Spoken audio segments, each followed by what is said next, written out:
আজকে আমি তোমাদের সাথে শেয়ার করতে যাচ্ছি মোচা চিংড়ি। সাধারণত আমাদের বাড়িতে নিরামিষভাবেই তোমার মোচাটা রান্না করা হয়, কিন্তু এই মাছগুলো অনেক দিন ফ্রিজে পড়ে আছে, তো মা বলল যে আজকে মোচা দিয়ে রান্না করতে। হে এভরিওয়ান, গুড মর্নিং সবাইকে। এখন বাজে সকাল 8টা, আর আমি সাধারণত 6:30-7টার ভিতরে ঘুম থেকে উঠে যাই। তো আজও আমি তেমনই 6:30টায় ঘুম থেকে উঠেছি, উঠে চা করেছি। চা করার পরে রান্নাঘরে গিয়ে দেখি মা রান্না করছে, আর আমার মা হচ্ছে 7টা-7:30টার ভিতরে রান্না করতে শুরু করে দেয়। তো আমি যখন রান্নাঘরে যাই তখন বাজে 8টা, তার ভিতর মার ভাতটা হয়ে গেছে। আর হচ্ছে মা আমাকে বলছে যে আজকে মোচা রান্না করব, তো আমি তো বড়ি দিতে যাচ্ছি, তুই কি রান্না করতে পারবি? তো আমি বললাম ঠিক আছে, ট্রাই করে দেখি। তো মা যখন চলে যায় চিংড়ি মাছগুলো আমাকে বের করে দিয়ে গেছিলো। এরপর আমি চিংড়ি মাছগুলোকে খোসা ছাড়িয়ে ছোট ছোট করে কেটে নিচ্ছি। আর আমার মা যখন চিংড়ি মাছ দিয়ে মোচা রান্না করে তখন মাছগুলোকে গোটাই রাখে, কিন্তু আমি মাছগুলোকে একটু ছোট ছোট করে কেটে দিচ্ছিলাম, কারণ মাছগুলোকে যখন ছোট ছোট করে কেটে দেওয়া হয় তখন খেতে খুব ভালো লাগে। মা যখন চিংড়ি মাছ দিয়ে মোচা রান্না করে তখন শুধুমাত্র এর ভিতর তোমার ভাজা মশলাটা ব্যবহার করে, কিন্তু আমি আজ পেঁয়াজ রসুন দিয়ে রান্না করব। আর আমাদের এখানে কি হয়, মানে কেউই পেঁয়াজ রসুন দিয়ে রান্না করে না। তো আমি সবার কাছে শুনছিলাম, কিন্তু কেউই বলতে পারছিল না যে কিভাবে রান্না করে। তো আমি ভাবলাম যে নিজেই একটু ট্রাই করা যায়। তাহলে শেষ পর্যন্ত ভিডিওটা দেখো আমি কিভাবে রান্না করছি।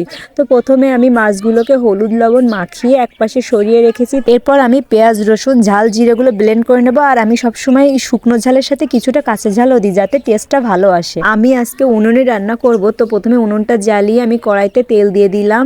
তো তেলটা গরম হওয়া অবধি অপেক্ষা করব, কিন্তু আমার একটা বদ অভ্যাস যে আমি তেল গরম হওয়া পর্যন্ত অপেক্ষা করি না, তার আগেই মাছটা দিয়ে দিই। আসলে আমি বুঝে উঠতে পারি না যে তেলটা গরম হয়েছে কিনা, আর বেশি গরম করতে গেলে ভাবি যে কড়াইটা বুঝি পুড়ে গেল। আমি এই কারণে ধৈর্য না ধরেই মাছটা সবসময় দিয়ে ফেলি। আজও দেখো তেমনই হয়েছে, একটু লেগে লেগে যাচ্ছিল। মাছগুলো ভেজে আমি তুলে নিয়েছি, এবার আমি আলুগুলোকে ভেজে নেব। তো প্রথমে হলুদ লবণ দিয়ে দিলাম, আর হচ্ছে আলুগুলোকে তোমার ভালো করে ভাজতে হবে, না হলে একটু শক্ত শক্ত থেকে যায়। আলুগুলো ভালোভাবে ভাজা হয়ে গেছে, তো এর ভিতর এখন আমি মশলাটা দিয়ে দিচ্ছি। আর মশলাটা দিয়ে তোমার অনেকক্ষণ ধরে ভালোভাবে কষাতে হবে, যতক্ষণ না পর্যন্ত তেল বের হচ্ছে। জানো তো আমার মা না খুব ভালো রান্না করে, কিন্তু আমি কখনো মায়ের কাছ থেকে রান্নাটা শিখিনি।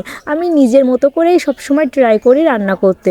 তবে ওই যে বলে না যে জেনেটিক কিছু ব্যাপার থাকে, তো যার কারণে আমিও মায়ের মতো খুব সুন্দর রান্না করতে পারি। আর রান্না করা হচ্ছে আমার খুব শখ। আমি যখনই রান্না করি খুব গুছিয়ে সুন্দর করে রান্না করি। আর শুধু রান্নাটাই না, আমি যখন যে কাজটাই করি না কেন খুব মনোযোগ দিয়ে করার চেষ্টা করি। তো যাই হোক, কষানো মশলাটাকে আমি তুলে নিয়েছি। এরপর মোচাটাকে আমি সেদ্ধ করতে দিয়ে দিয়েছি। আমি যদি কষানো মশলাটার ভিতর মোচাটা সেদ্ধ করতে দিয়ে দিতাম তাহলে মশলাটা পুড়ে যেত, কারণ তোমার মোচাটা অনেকক্ষণ ধরে সেদ্ধ করতে হবে। মোচাটা কেটে রাখার পর আমি একেবারেই জল ঝরাইনি, একটু জল শুদ্ধই আমি কড়ার ভিতরে দিয়েছি, কারণ এই জলেতেই মোচাটা সেদ্ধ হবে। তারপর হলুদ লবণ আর তেল দিয়ে আমি একটা গামলা দিয়ে ঢেকে দিয়েছি।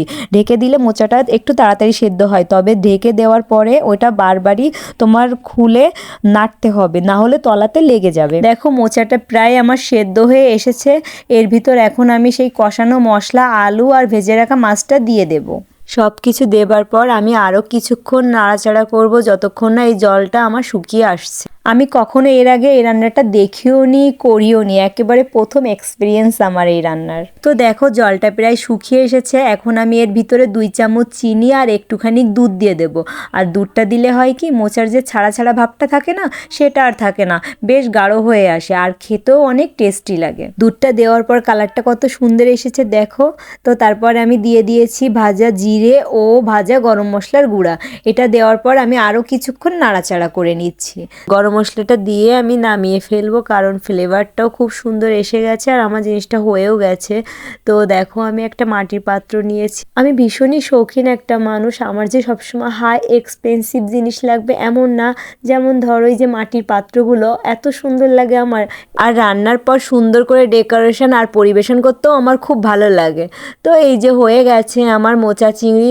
তোমরা দেখে বলো কেমন হয়েছে, আর আমার রান্নাটা যদি তোমাদের ভালো লেগে থাকে অবশ্যই পাশে থেকো।